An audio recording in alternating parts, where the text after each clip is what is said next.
In our this lecture, we will discuss when a set is said to be linearly independent and dependent. तो इसके लिए सबसे पहले हम अंडरस्टैंड करते हैं लीनियरली डिपेंडेंट और इंडिपेंडेंट की डेफिनेशन।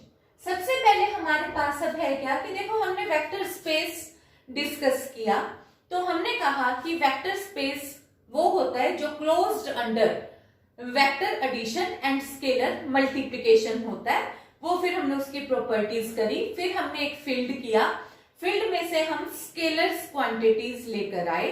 तो अब यहाँ पे जो v वैल्यू है उसका मतलब वही वेक्टर सबस्पेस या स्पेस है, और फील्ड f जो है स्केलर्स जहां से आए हैं वो फील्ड में से आए हैं जो हम ऑलरेडी डिस्कस कर चुके हैं। तो अब हमारे पास अब यहाँ हम क्या लेकर चल रहे हैं, v1 v2 vn belongs to vector space, alpha1 alpha2 alpha n belongs to field, then चाहे लीनियरली इंडिपेंडेंट हो चाहे डिपेंडेंट हो, हमने दोनों में ही लिखा क्या है, alpha1 v1 plus alpha2 v2 plus so on alpha n vn।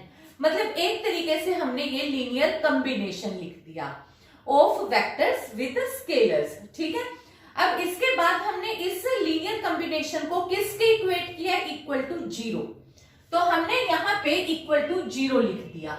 अब इसमें जीरो लिख के अब अपने को करना क्या है कि अगर मैं इस लीनियर कॉम्बिनेशन को इक्वल टू जीरो में ये बता दूं कि ये जीरो तो है, पर कब, अगर ये सारे के सारे अल्फाज जिसमें से कि जीरो नहीं है। एक तो ये कंडीशन हो सकती है, एक तो ये है ही कि अगर देखो मैं यहाँ पे अल्फा1 को जीरो कर दूं, अल्फा2 को जीरो कर दूं, अल्फा n को जीरो कर दूं, तो zero into something plus zero into something तो जीरो होगा ही।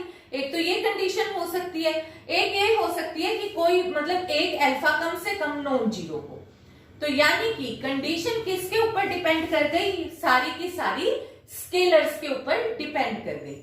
अगर मैं यहाँ पे किसी भी तरीके से ये प्रूव कर पाती हूँ कि at least one alpha I is non zero, अगर एक भी अल्फा आई मैं नॉन जीरो प्रूव कर दूंगी इस कंडीशन के अंदर, तो ये मेरे पास लीनियरली डिपेंडेंट हो जाएगा।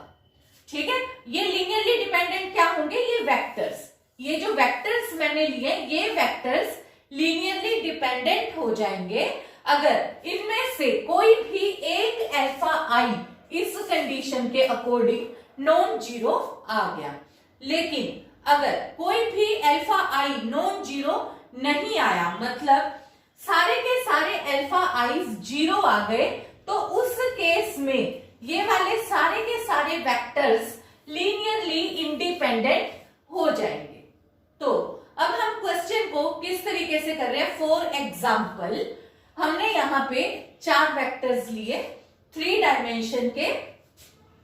एक वेक्टर तो मैंने ले लिया 2 3 4, एक ले लिया 1 0 0 0 1 0 0 0 1।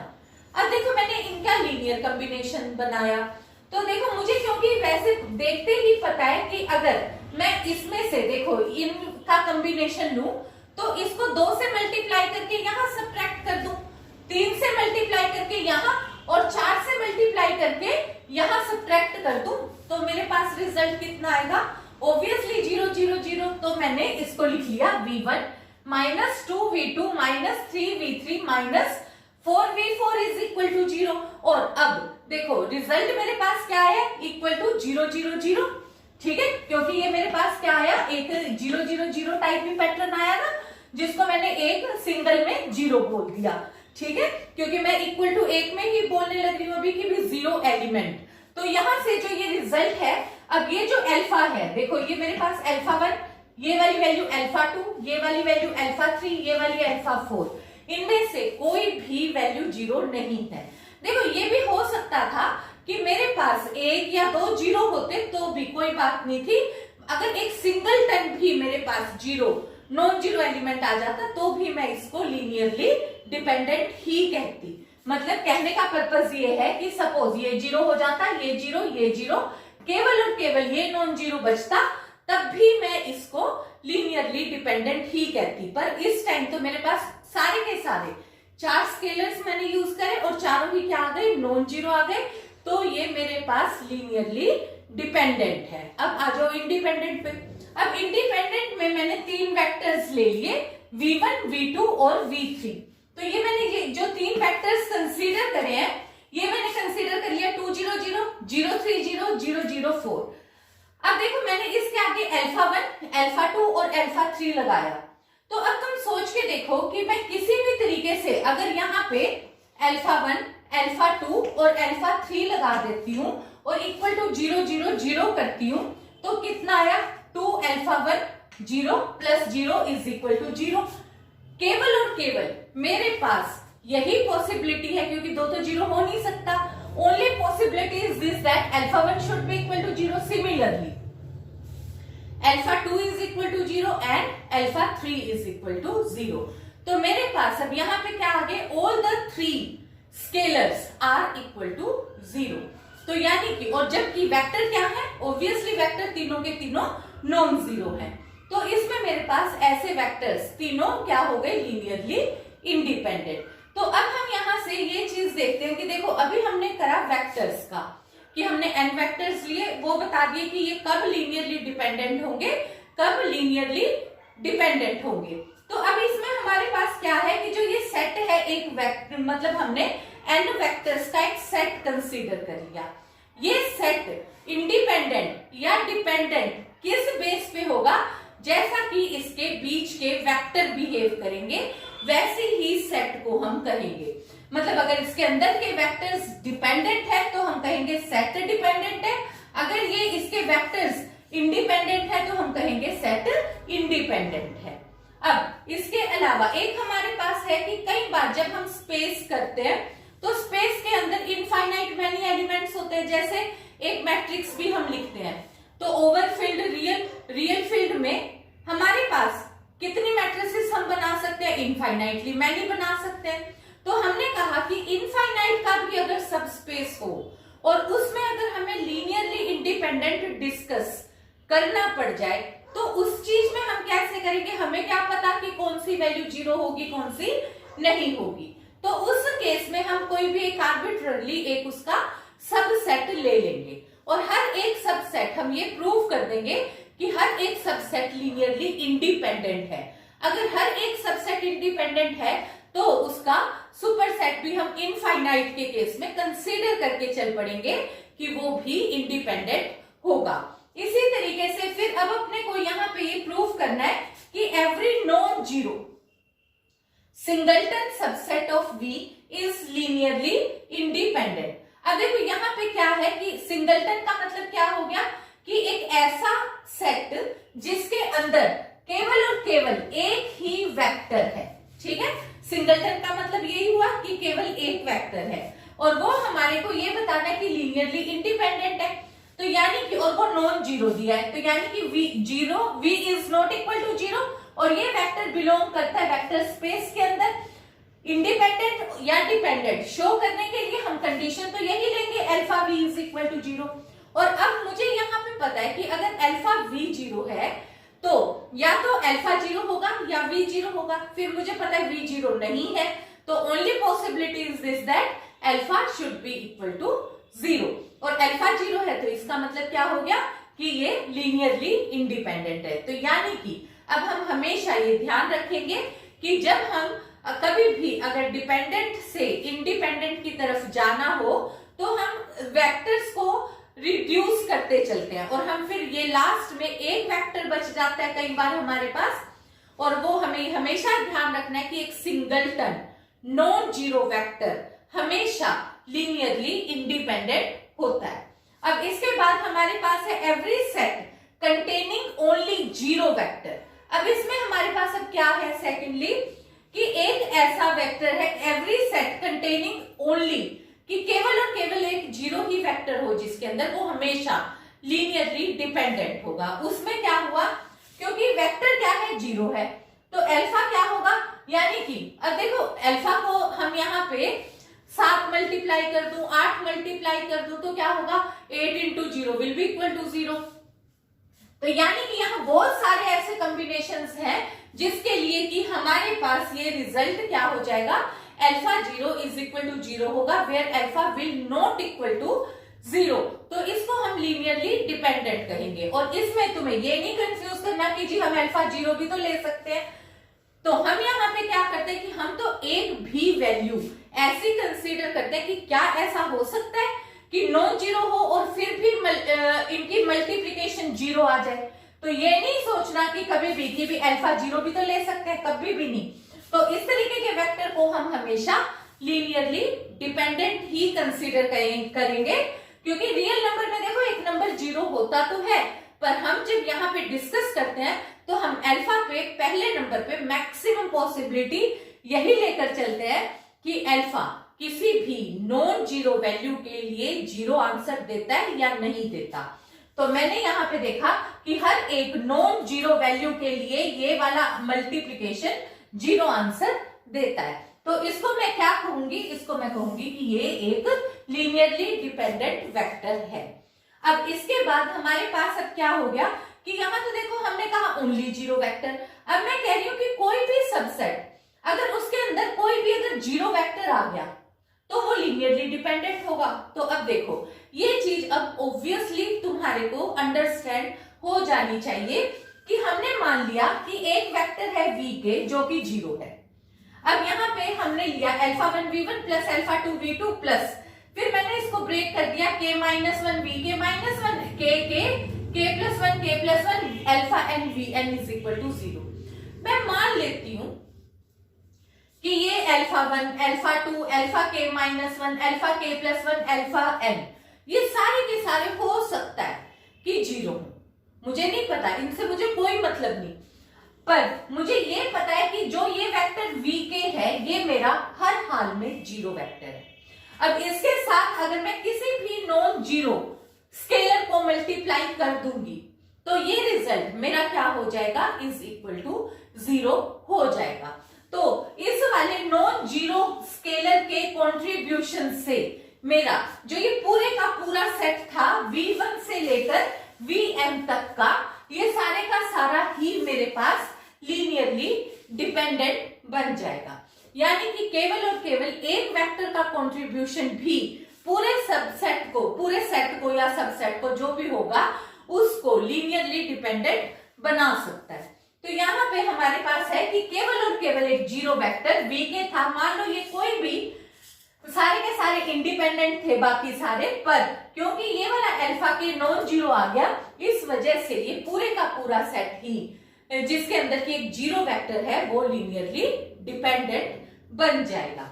अब इसी तरीके से फिर हमारे पास है कि अगर एक सबसेट है लीनियरली इंडिपेंडेंट का तो वो हमें इट कांट कंटेन 0 वेक्टर। तो अगर वो कोई भी एक मतलब हमारे पास है एक सबसेट इंडिपेंडेंट है तो यानी कि उसमें 0 वेक्टर नहीं हो सकता। मैं मान लेती हूँ कि है 0 वेक्टर है और लीनियरली इंडिपेंडेंट है, तो फिर मैं अब यहाँ पे इसी थ्योरी के अकॉर्डिंग क्या आ जाऊंगी, मैं कहूंगी कि ये तो कंट्राडिक्शन हो गई, क्योंकि मेरे पास 0 वेक्टर है और ये स्केलर मैंने कैसा ले लिया, नॉन जीरो, क्योंकि अभी अभी मैंने डिस्कस किया कि मैंने ये सारे के सारे 0 ले भी लिए, तब भी एक अल्फा के तो मेरे पास नॉन जीरो आया और उस कंट्रीब्यूशन की वजह से ये सेट क्या हो गया, लीनियरली डिपेंडेंट, यानी कंट्राडिक्शन। तो यानी कि ये मेरे पास ऐसा नहीं हो सकता। यानी कहने का पर्पस क्या हुआ कि अगर कोई भी लीनियरली इंडिपेंडेंट सेट या सबसेट जो भी है तो उसमें कभी भी 0 वेक्टर नहीं हो सकता। तो इसके बाद हमारे पास है every super set of linearly dependent set of vectors is linearly dependent. अब अपने पास अब यहाँ पे कंडीशन क्या है कि जैसे मैंने कंसीडर कर लिया एक सेट ले लिया S जिसके अंदर v1 से vm एलिमेंट है, फिर मैंने एक इसका सुपर सेट यानी कि उससे ज्यादा एलिमेंट, तो मैंने v1 v2 vm up to vn element ले लिए, ठीक है। तो ये t एलिमेंट ले लिए। अब मैंने क्या किया, अल्फा 1 v1 प्लस अल्फा के vk alpha m vm plus so on alpha n vn show कर दिया इक्वल टू 0। अब देखो क्योंकि मुझे पता है कि इसके अंदर एक एलिमेंट, जैसे हमने अभी ऊपर की थ्योरी में किया, ये सेट था, ये उसका सुपर सेट बना दिया। अब देखो इस सेट में एक एलिमेंट मेरे पास ये इसकी वजह से, ठीक है, ये वेक्टर है और जिसके साथ के स्केलर थी, ये स्केलर मेरे पास यानी कि नॉन जीरो है, इस नॉन जीरो स्केलर की वजह से ये वेक्टर मेरे पास क्या है, इक्वल टू जीरो ही आए, और कंडीशन क्या है कि ये डिपेंडेंट है। अब मान लो मैं जीरो प्लस, मतलब यहाँ पे क्या कर देती हूँ, zero V M plus one plus so on plus सारी वैल्यू जीरो जीरो जीरो लगा के कर भी देती हूँ आगे एक्सटेंड, एक सबसेट सुपर सेट बना भी देती हूँ जिसके अंदर m से ज्यादा एलिमेंट है, पर उसके अंदर ये वाला kth एलिमेंट तो रहेगा ही रहेगा, और उसके साथ का नॉन जीरो स्केलर भी रहेगा ही रहेगा, जिसकी वजह से यहां तक का ही सेट मेरे पास डिपेंडेंट था, तो उसका सुपर भी मेरे पास डिपेंडेंट ही होगा। तो अब ये जब मैंने इसको टोटल को मिलाया तो अभी भी ये क्या हो गया मेरे पास, ये सेट पूरे का पूरा अभी भी लीनियरली डिपेंडेंट हो गया। यानी कि अगर एक सेट में हमारे पास एक एलिमेंट भी लीनियरली डिपेंडेंट है तो चाहे हम उसके बाद सारी की सारी अल्फाज वाली वैल्यू जीरो जीरो जीरो भी आ जाए तब भी वो सेट हमारे पास लीनियरली डिपेंडेंट ही रहेगा।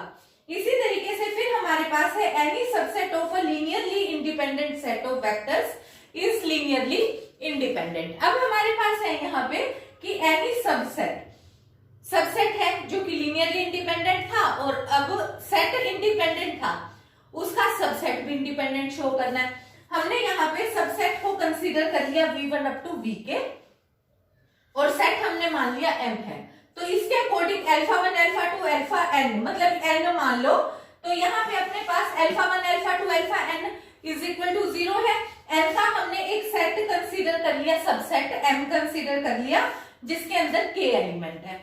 तो देखो जब ये हमारे पास n ही element equal to zero zero zero है तो k तक के तो है ही जीरो, तो इसमें से अगर मैं यहाँ पे k तक के एलिमेंट भी लिख लूंगी तो वो तो है ही जीरो।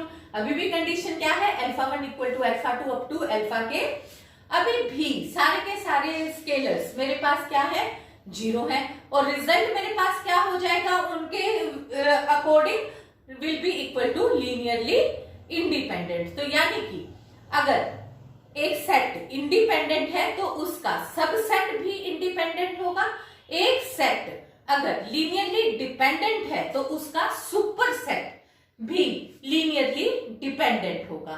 और एक हमने ये ध्यान रखना है, सिंगलटन नॉन जीरो वेक्टर हमेशा लीनियरली इंडिपेंडेंट होगा, सिंगलटन जीरो वेक्टर हमेशा लीनियरली डिपेंडेंट होगा। अब देखो हमारे पास है कि कब एक वेक्टर, दो वेक्टर और तीन वेक्टर्स डिपेंडेंट होंगे।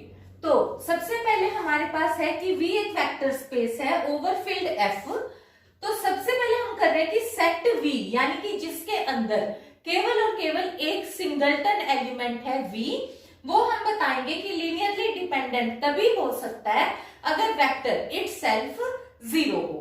तो यहाँ पे अपने पास हो गया कि अगर V जीरो है तो अपन क्या लेते हैं, डिपेंडेंट और इंडिपेंडेंट के लिए alpha V is equal to zero, और मुझे पता है कि यहाँ पे V की वैल्यू, क्योंकि V जीरो है तो अगर मैं अल्फा कोई भी नॉन जीरो वैल्यू ले लेती हूँ फील्ड में से और मल्टीप्लाई करती हूँ वेक्टर के साथ, तो रिजल्ट क्या आएगा, ऑब्वियसली जीरो आएगा। तो इसका मतलब क्या हो गया कि मेरे पास वेक्टर ही इटसेल्फ, मतलब जब ये alpha V is equal to zero है तो ये मेरे पास डिपेंडेंट आएगा। अब दोबारा कन्वर्सली, क्योंकि IFF है तो कन्वर्स पार्ट में मैंने ये कंसीडर कर लिया कि V लीनियरली डिपेंडेंट है।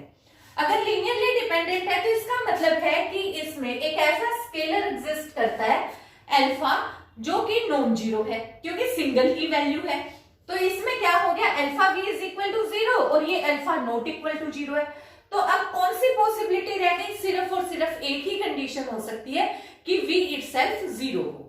तो अपने को भी ये ध्यान रखना है कि अगर सिंगलटन वेक्टर कभी भी लीनियरली डिपेंडेंट है तो वो केवल और केवल एक ही केस में हो सकता है जब V इटसेल्फ जीरो हो। और हम डिस्कस कर चुके हैं कि नॉन जीरो सिंगलटन एलिमेंट हमेशा लीनियरली इंडिपेंडेंट होता है। अब इसके बाद हम आ जाते हैं दो वेक्टर्स पे।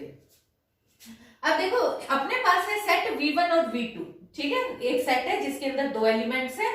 हमें ये शो करना है कि ये लीनियरली डिपेंडेंट है कब, if and only if V1 and V2 are collinear. मतलब क्या है कि एक ही स्ट्रेट लाइन में collinear that is if one is scalar multiple of other.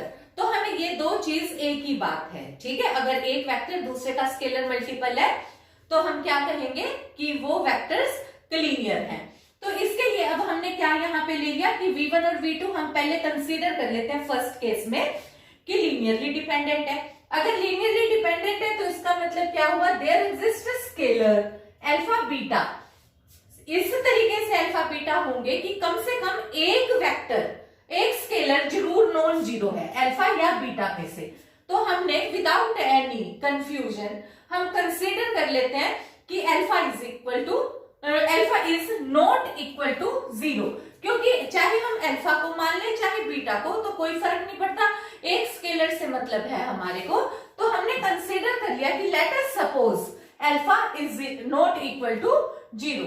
तो अगर अल्फा नॉन जीरो है तो अब ये जो अपने पास रिजल्ट आया alpha v1 plus beta v2 is equal to zero, तो मैंने अल्फा v1 एक साइड और बीटा v2 दूसरी साइड लिख दिया। क्योंकि अल्फा मैंने कहा है नॉन जीरो है तो इसलिए इन्वर्टिबल है, क्योंकि हमें पता है कि अगर जीरो वेक्टर होता है मतलब जीरो वैल्यू से हम डिवाइड नहीं कर सकते, तो ये जो अल्फा स्केलर है ये नॉन जीरो है, इस करके मैं इसको डिवाइड कर सकती हूँ। तो जब मैंने इसको डिवाइड कर दिया तो यहाँ पे v1 क्या हो गया, is a scalar multiple of v2 आ गया, और इसका मतलब मेरे पास क्या हो गया कि ये क्लीनियर है। अब दोबारा से अब मैं ये मान लेती हूँ कि v1 और v2 क्लीनियर है, तो इसका मतलब क्या हुआ, एक दूसरे का स्केलर मल्टीपल है, एक वेक्टर v1 दूसरे का v2 का स्केलर मल्टीपल है। तो इसका मतलब क्या हो गया, v1 इज इक्वल टू से k v2। अब इसको मैं इस तरीके से लिख सकती हूँ, देखो 1 v1 माइनस k v2।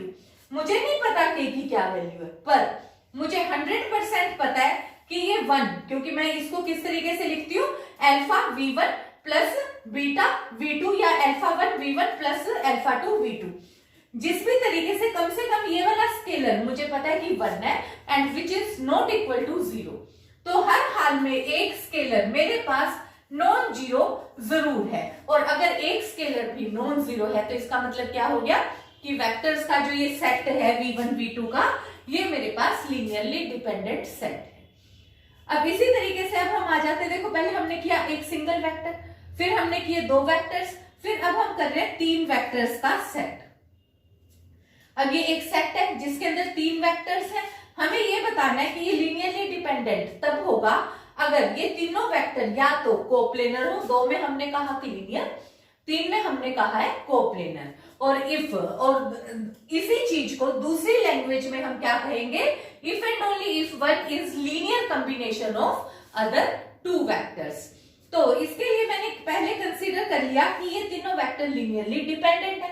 अगर लीनियरली डिपेंडेंट है तो इसका मतलब है there must exist scalars alpha 1 alpha 2 alpha 3, जो कि जिनमें से कम एक जरूर नॉन जीरो होगा, और फिर मैं अपनी कन्वीनियंस के लिए अल्फा 1 को नॉन जीरो कंसीडर कर लूंगी such that alpha 1 v1 plus alpha 2 v2 plus alpha 3 v3 is equal to zero.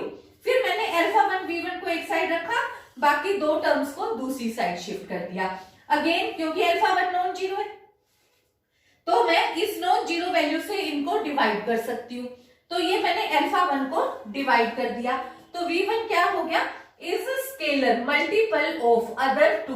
देखो एक तो हो गया v1 का और एक हो गया v2 का, और इनका साथ में ये अब लीनियर कॉम्बिनेशन है क्योंकि वेक्टर एडिशन है और स्केलर मल्टीप्लिकेशन है, यानी कि v1 is linear combination of v2 and v3। तो इससे मेरे पास क्या चीज आ गई, यानी कि ये कोप्लेनर है। अब दूसरे केस में कन्वर्स पार्ट में मैं कंसीडर कर लेती हूँ कि ये तीन वेक्टर है तो ये कोप्लेनर है। अगर ये कोप्लेनर है तो इसका मतलब है एक वेक्टर बाकी दो का लीनियर कॉम्बिनेशन है। अगर एक वेक्टर बाकी दो का लीनियर कॉम्बिनेशन है तो उसको मैंने कंसीडर कर लिया कि v1 can be written as alpha 2 v2 plus alpha 3 v3। अब देखो इसको मैं अगर इस साइड ले आती हूँ बाकी वेक्टर्स को, तो ये हो गया 1 v1 minus alpha 2 v2 minus alpha 3 v3, और ये वाली वैल्यू 1 बिल्कुल इस वाले केस की तरह, ये वाला चाहे अल्फा 2 और अल्फा 3 क्या वैल्यू रखते हैं हमें नहीं पता, पर मुझे ये जरूर पता है कि ये वाला जो अल्फा 1 है ये कम से कम नॉन जीरो जरूर है, because it is equal to 1 और 1 कांट बी इक्वल टू 0। तो इसमें क्या चीज हो गई, यानी कि जो ये तीन वेक्टर्स मैंने लिए हैं v1 v2 v3, ये मेरे पास लीनियरली डिपेंडेंट होंगे और इनका जो ये सेट बना है v1 v2 v3, ये सेट लीनियरली डिपेंडेंट सेट होगा। In this theorem, if vf is a vector space, then prove that set S of non-zero vectors v1 v2 vn belongs to S। ये सारे के सारे vectors जो है set S में belong करते हैं और जो सेट S है वो वेक्टर स्पेस V में बिलोंग करता है, is linearly dependent if and only if some element of S is a linear combination of others. और अगर ऐसा हम पहले तो हम ये शो करेंगे दो पार्ट्स में, क्योंकि IFF आ गया, और इसके बाद फिर हमें ये भी शो करना है कि in this case linear combination of v1 से vn elements will be equal to v1 से vn element except vk element. इसका मतलब क्या है, ये अभी हम थ्योरम में करते हैं। अब देखो यहाँ पे अपने पास क्या है कि हमने एक सेट S लिया हुआ है जिसके अंदर हमने n एलिमेंट्स कंसीडर कर लिए v1 v2 vn। तो हमारे को ये दिया हुआ है कि ये जो लीनियर कॉम्बिनेशन है इन सब का, ये लीनियरली डिपेंडेंट है। लीनियरली डिपेंडेंट है तो इसका मतलब क्या हुआ कि कुछ एक स्केलर्स है α1 α2 αn belongs to field such that α1 v1 plus α2 v2 plus αn vn is equal to 0 and all the alpha i's are not equal to 0। और इन शॉर्ट हम ये भी कह सकते हैं कि at least one scalar is not equal to 0। अब जो नॉन जीरो स्केलर है वो मैंने कंसीडर कर लिया कि वो नॉन जीरो स्केलर अल्फा के है जो कि नॉन जीरो है और i is not equal to k। तो ये वाली जो इक्वेशन हमारे पास है इसी को अब हमने फिर से एक्सपेंड करके और लिख लिया। यहाँ पे देखो पहले तो मैंने 1 2 और n ही लिखा था सिर्फ, अब मैंने 1 से k-1 वाला एलिमेंट भी लिख दिया, k वाला एलिमेंट भी लिख दिया, k+1 भी लिख दिया अप टू n। है वही चीज जो ये थी, इसी को मैंने और थोड़ा खोल के एलिमेंट्स लिख दिए। क्यों? क्योंकि मुझे ये एलिमेंट हटाना है, ये एलिमेंट हटाना है तो मुझे इससे पहले वाला एलिमेंट भी लिखना पड़ा और इसके बाद वाला एलिमेंट भी लिखना पड़ा। तो अब मैंने इस एलिमेंट को एक साइड लेफ्ट हैंड साइड में इसको ले गई, बाकी सारे एलिमेंट्स मैंने दूसरी साइड शिफ्ट कर दिए, क्योंकि ये अल्फा के मेरा नॉन जीरो है, इसलिए इस अल्फा के से मैं हर एक टर्म को डिवाइड कर सकती हूँ। तो ये मैंने अल्फा के से हर एक टर्म को डिवाइड कर दिया। इससे मेरे पास क्या बन गया, जो ये वीके है ये लीनियर कॉम्बिनेशन बन गया v1 v2 vk-1 vk+1 and vn। ये सारे के सारे एलिमेंट्स कैसे हैं, अभी भी हैं, तो सारे के सारे एलिमेंट्स सेट S के। तो यानी कि जो एक वैल्यू हमारे पास जिसकी वजह से लीनियरली डिपेंडेंट बन रहा था ये वाला सारा सेट, वो वाले सेट के एलिमेंट को हम बाकी दूसरे वेक्टर्स के लीनियर कॉम्बिनेशन में रिप्रेजेंट कर सकते हैं। तो यहां से हमारे पास ये हो गया कि vk can be expressed as linear combination of all the other vectors. ठीक है, अब इसी तरीके से अब हमने इसका कन्वर्स पार्ट ले लिया। अब हम यहाँ पे मान के चलते हैं कि कोई एक vk एलिमेंट है जो कि सेट S में बिलोंग करता है and that can be expressed as linear combination of remaining vectors of set S। Remaining vectors में हमने देखो यहाँ पे k नहीं लिखा, v1 से vk-1 फिर k+1 से n शो कर दिया, क्योंकि ये लीनियर कॉम्बिनेशन है बाकी सबका। तो मैंने vk को इस बार β1 v1 β2 v2 and so on लिख दिया। अब देखो इस vk को मैं अगले स्टेप में राइट हैंड साइड ले गई। जब मैं इसको राइट हैंड साइड ले गई तो यहाँ पे ये क्या लगा हुआ है 1 होने की वजह से यहाँ पे आके ये क्या चीज हो गई, ये हो गई -1। और अब ये वाली वैल्यू β1 β2 βk-1 k+1 βn मुझे नहीं पता जीरो है या नॉन जीरो है, पर हर हाल में मुझे ये पता है कि this -1 is not equal to 0, that is at least one beta exists there such that all the scalars are not equal to 0। और इस केस में फिर मेरे पास क्या हो गया, all the vectors v1 v2 vn वाला जो सेट है वो मेरे पास क्या हो गया, लीनियरली डिपेंडेंट सेट हो गया। तो इससे ये हमारे पास यहां से रिजल्ट हो जाता है, जो कि यहां तक हमारे को ये प्रूव करना था कि अगर लीनियर कॉम्बिनेशन है तो डिपेंडेंट होगा, डिपेंडेंट है तो लीनियर कॉम्बिनेशन होगा।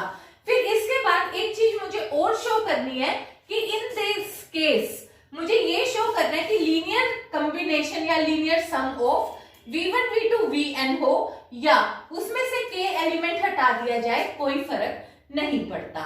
इसके लिए अब मैंने यहाँ पे क्या किया, जैसे linear combination of v1 v2 vn अगर मैं लेती हूँ तो उसको मैं किस तरीके से एक्सप्रेस करूंगी, देखो alpha 1 v1 plus alpha 2 v2 plus so on alpha k minus 1 vk minus 1 plus alpha k vk। ये तुम्हारे को पता ही है कि जैसे हमने यहाँ पे ये एक्सप्रेस किया हुआ है, ठीक है। जो ये हमने एक्सप्रेस किया हुआ है इसमें हमने कितने एलिमेंट्स लिए हुए हैं, 1 से n तक के एलिमेंट्स लिए हुए हैं। जीरो वाले को भी छोड़ दो क्योंकि लीनियर कॉम्बिनेशन, अब हम डिपेंडेंट वाला नहीं कर रहे, हम अब कॉम्बिनेशन कर रहे हैं।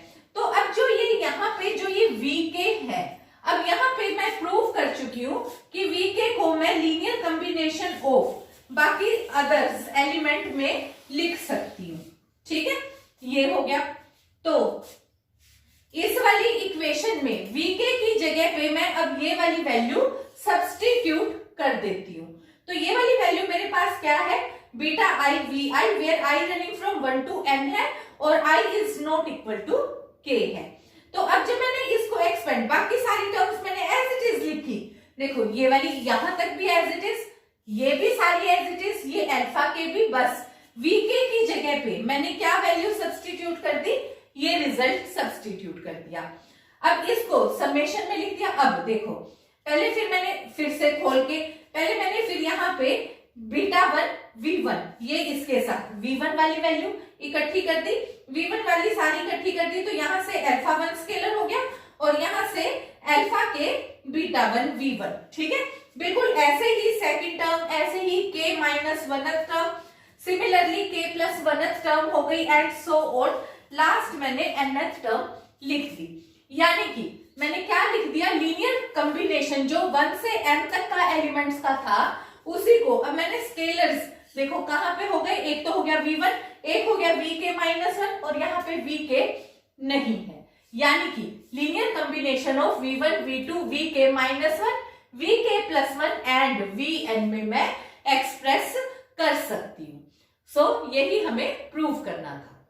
In this theorem, we have to prove that if V is a vector space over a field F, then prove that the set S of non-zero vectors V1 up to Vn belongs to V is linearly dependent if and only if some vector Vm belongs to S, where Vm lies between 2 to n can be expressed as linear combination of its preceding vectors।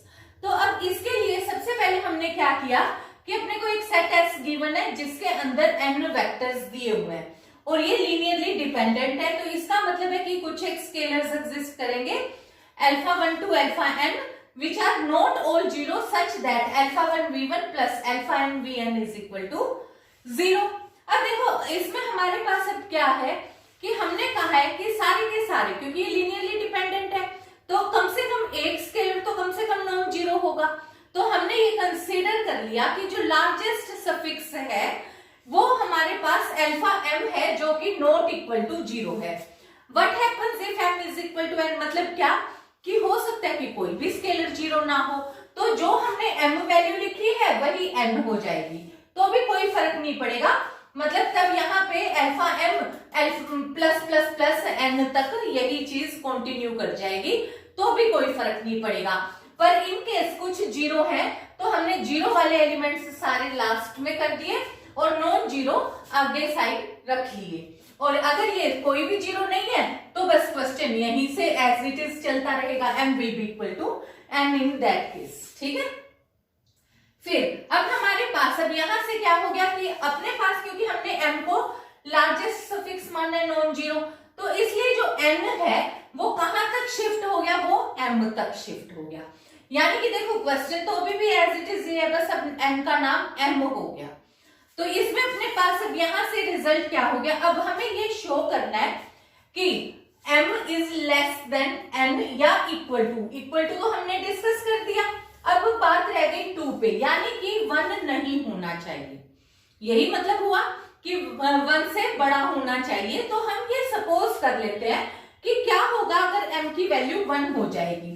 तो if possible m is equal to 1, अगर m की value 1 है तो ये क्या बन गया, alpha 1 v1, यानी कि केवल पहली टर्म बच गई। अब उस केस में हमारे पास क्या है, क्योंकि ये लीनियरली डिपेंडेंट है और हमने कहा है कि सारे स्केलर्स जीरो नहीं है और नॉन जीरो स्केलर हमने m कंसीडर किया और m 1 है, तो यानी कि अल्फा 1 तो किसी भी हाल में जीरो है ही नहीं। तो अब इस प्रोडक्ट से कंक्लूजन क्या निकला कि v1 जीरो है। और ये फिर से कंट्राडिक्शन हो गई, क्योंकि हमारे पास वैल्यू क्या है कि set S of non zero vectors, तो यानी कि वेक्टर तो कोई भी जीरो है ही नहीं, तो ना तो वेक्टर जीरो है ना ये स्केलर जीरो है, तो ये प्रोडक्ट जीरो नहीं हो सकती। तो इसका मतलब है कि m की वैल्यू 1 नहीं हो सकती और m की वैल्यू हर हाल में 1 से बड़ी होगी।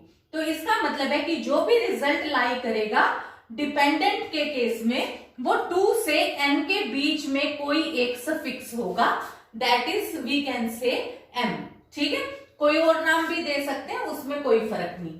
अब फिर हमने यहां से कंसीडर कर लिया कि जो ये रिजल्ट है, क्योंकि हमने ये कहा है कि ये नॉन जीरो है अल्फा m, तो मैंने इस अल्फा m vm को एक साइड रख लिया, बाकी सारे एलिमेंट्स को दूसरी साइड शिफ्ट कर दिया।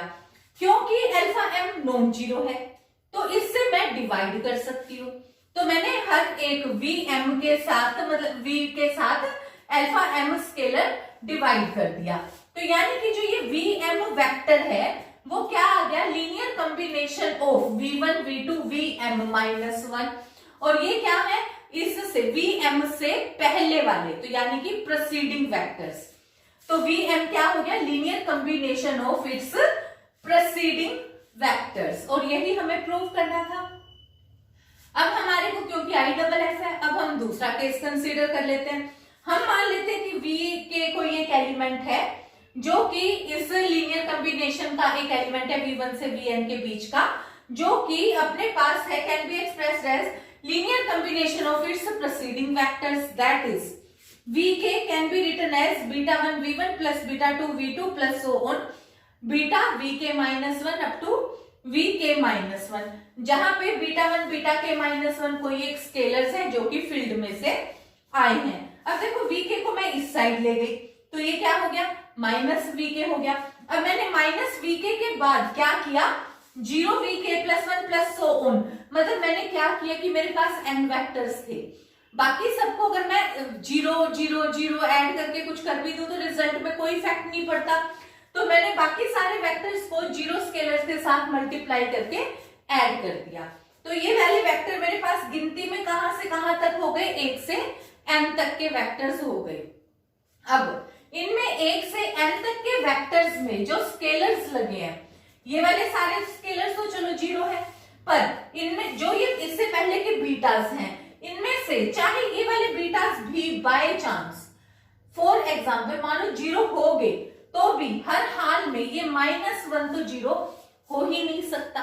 तो ये -1 क्योंकि जीरो नहीं है, इसलिए क्या हो गया कि एक स्केलर तो कम से कम नॉन जीरो आ गया, नॉन जीरो है तो ये लीनियरली डिपेंडेंट हो गया। तो v1 v2 vn linearly dependent हो गए, तो इसलिए ये सेट जिसके अंदर की ये n वेक्टर्स है ये भी लीनियरली डिपेंडेंट हो गया। In our today's lecture we have discussed about vectors, when vectors are linearly dependent and when vectors are linearly independent।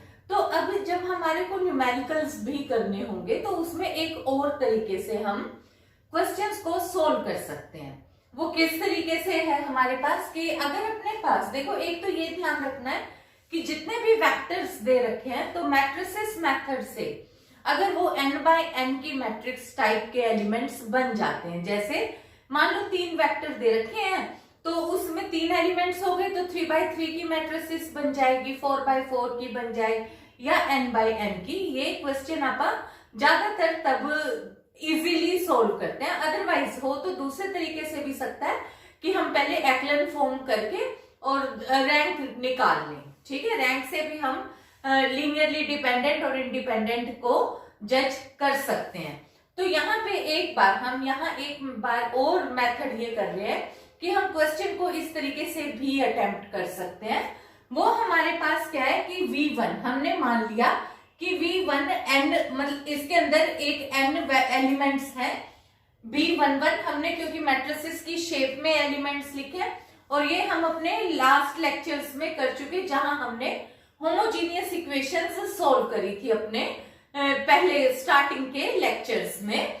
तो यहाँ पे वैल्यू है अपने पास V1 पहला है, तो मैंने पहली रो वाले एलिमेंट्स के अकॉर्डिंग इसके एलिमेंट्स लिख दिए। एलिमेंट मैंने कितने कंसीडर करें, क्योंकि 3x3, 4x4, n×n कुछ भी हो सकते हैं ना, कि हमारे पास एलिमेंट वेक्टर स्पेस में n एलिमेंट हो सकते हैं। तो इस करके मैंने 1 से n तक के एलिमेंट लिखे और नाम उनको मैट्रिसेस की शेप वाले दे दिए, क्योंकि इतने सारे नाम मुझे बार बार लिखने मुश्किल थे। तो यहाँ पे फर्स्ट रो, फिर ये सेकंड रो के एलिमेंट्स के अकॉर्डिंग लिख दिए 1 से n तक के, फिर ऐसे ही nth रो वाले एलिमेंट्स लिख दिए 1 से n तक। ठीक है, तो ये वाले एलिमेंट्स मैंने सारे के सारे V1, V2 up to so on Vn elements mention कर दिए। अब क्योंकि अगर मुझे ये शो करना है कि ये सारे के सारे n वेक्टर्स किसके हैं, वेक्टर स्पेस के हैं, वेक्टर स्पेस को नाम चाहे V दे दो, चाहे R दे दो, चाहे Fn दे दो, मतलब क्या है कि होते तो जो एलिमेंट्स आएंगे वो फील्ड में से ही आते हैं, वो n डायमेंशन के होने करके हमने f⁻n कर दिया, और जो भी फील्ड होगा वो हमारे पास हमने ब्रैकेट में शो कर दिया। अब ये वेक्टर अगर हमारे को हम पहले लेकर चल रहे हैं कि ये लीनियरली डिपेंडेंट कब होंगे, ये लीनियरली डिपेंडेंट केवल और केवल तब होंगे अगर सारे के सारे जो इनके साथ स्केलर्स लगेंगे, कि यहाँ पे α1, α2, αn कुछ एक स्केलर्स एग्जिस्ट करेंगे फील्ड में से, जो कि सारे के सारे जीरो नहीं होंगे, such that α1 v1 plus α2 v2 plus so on αn vn should be equal to 0। अब इसके अकॉर्डिंग मैंने α1 v1 की वैल्यू पुट कर दी, α2 v2 plus so on αn vn की वैल्यू सब्स्टिट्यूट कर दी। अब जो ये जीरो है, देखो अगर n डायमेंशन में लिखेंगे तो मैं यहाँ पे n टाइम्स जीरो लिख लूंगी, और यहाँ पे अब मैंने पहले α1 मल्टीप्लाई करा इसके साथ, और फर्स्ट एंट्री यहाँ पे हो गया α1 b11, यहाँ हो गया α2 b21 plus so on αn bn1। तो ये मेरा पहला एलिमेंट हो गया। इसी तरीके से बिल्कुल सेम प्रोसेस से हमने सेकंड एलिमेंट और थर्ड एलिमेंट लिख लिया, और अब क्योंकि इक्वल टू किसके हैं, जीरो के, तो हर एक एलिमेंट को इक्वेट कर दिया 0 0 0 के। अब इससे अगर तुम अब ऑब्जर्व करो तो यहाँ पे अभी α1, α2, αn के अंदर ये एक होमोजीनियस इक्वेशन बन गई, होमोजीनियस लीनियर इक्वेशंस बन गई ये सारी की सारी। और कितनी इक्वेशंस बनी है, n, कितने अननोन है, n, α1 से αn, n unknown, n equations, और ये सारी की सारी होमोजीनियस इक्वेशंस हैं। और जब हमने होमोजीनियस इक्वेशन का सॉल्यूशन डिस्कस किया था अपने पहले वाले लेक्चर्स में, तब हमने वहां डिटेल में किया था कि अगर होमोजीनियस इक्वेशंस होती हैं तो उसमें एक तो ट्रिवियल सॉल्यूशन हो सकता है, एक नॉन ट्रिवियल। ट्रिवियल सॉल्यूशन क्या है, वो तो ऑब्वियस है कि अगर मैं α1 equal to α2 equal to αn 0 0 0 put कर दूं तो वो हर एक इक्वेशन को सेटिस्फाई कर रहा है, यानी कि इसका एक ट्रिवियल सॉल्यूशन तो ऑलवेज एग्जिस्ट करता है, α1 equal to α2 up to so on αn equal to 0। अब मुझे क्या चाहिए, मुझे चाहिए non trivial solution. Non trivial solution कब एग्जिस्ट करता है, जब ऑल हमारे पास, इसका मतलब है कि सारे के सारे जो अल्फाज हैं वो सारे के सारे जीरो ना हो, और यही कंडीशन किसकी होती है, यही लीनियरली डिपेंडेंट की कंडीशन है हमारे पास। तो इस वजह से अब नॉन ट्रिवियल सॉल्यूशन के लिए भी हम होमोजीनियस इक्वेशन के टाइम पे ये कर चुके हैं डिटेल में कि वो कब नॉन ट्रिवियल इसका सॉल्यूशन एग्जिस्ट करता है, जबकि अगर मैं यहां से इस मैट्रिक्स का डिटर्मिनेंट फाइंड आउट करूं तो that should be equal to 0। तो डिटर्मिनेंट 0 होना चाहिए। और यहाँ पे क्योंकि x ये अल्फा 1 अल्फा 2 अल्फा n तो x y z की तरीके से बिहेव करेंगे, तो हम केवल इनके साथ के स्केलर्स को इस तरीके से लिख लेंगे। देखो b11 b21 bn1, ऐसे ही 12 22 n2, ऐसे ही 1n 2n nn, मैंने ये इस तरीके से लिख लिया। इसका डिटर्मिनेंट कितना होना चाहिए? Determinant should be equal to 0। अब देखो हमें पता है कि जो डिटर्मिनेंट है ये एक कांस्टेंट क्वांटिटी है, और कांस्टेंट मतलब जो मैट्रिक्स है वो वेक्टर क्वांटिटी है, और डिटर्मिनेंट जो है वो स्केलर क्वांटिटी है। और स्केलर क्वांटिटी का मतलब हो गया कांस्टेंट जो कि चेंज नहीं होता। तो अगर मैं इस मैट्रिक्स का ट्रांसपोज कर देती हूँ तब भी डिटर्मिनेंट हमें पता है कि सेम रहता है। और अगर मैं इसका ट्रांसपोज कर देती हूँ तो ये क्या बन गया? b11 b12 b1n, मतलब ये वाली जो रो थी वो इधर हमारे पास इस तरीके से आ गई, और ये क्या है? पहला वेक्टर। तो यानी कि मैं चाहूं तो एलिमेंट्स को चाहे रो के अकॉर्डिंग लिख लूं चाहे कॉलम के अकॉर्डिंग लिख लूं, डिटर्मिनेंट हमेशा उसी तरीके से सेम ही आएगा। और अगर डिटर्मिनेंट मैं निकाल पाती हूँ, क्योंकि डिटर्मिनेंट हम स्क्वायर मैट्रिक्स का ही निकाल सकते हैं, और डिटर्मिनेंट अगर मैं निकाल सकती हूँ कि वेक्टर्स मेरे पास इस n बाय n की शेप में है और उसका डिटर्मिनेंट मैं निकाल सकती हूँ, तो वो क्या रिजल्ट आएगा? अगर इक्वल टू 0 आ गया तो लीनियरली डिपेंडेंट होगा। और इसी तरीके से हमने कहा है कि ट्रिवियल सॉल्यूशन इसका कब होगा? इसी मैट्रिक्स का होमोजीनियस इक्वेशन का ट्रिवियल सॉल्यूशन तब होगा कि if determinant is not equal to 0। तो अपने पास अगर इसका डिटर्मिनेंट हमने फाइंड आउट किया, अगर डिटर्मिनेंट इक्वल टू 0 आ गया तो हम कहेंगे लीनियरली डिपेंडेंट। अगर डिटर्मिनेंट नॉट इक्वल टू 0 आ गया तो हम कहेंगे लीनियरली इंडिपेंडेंट।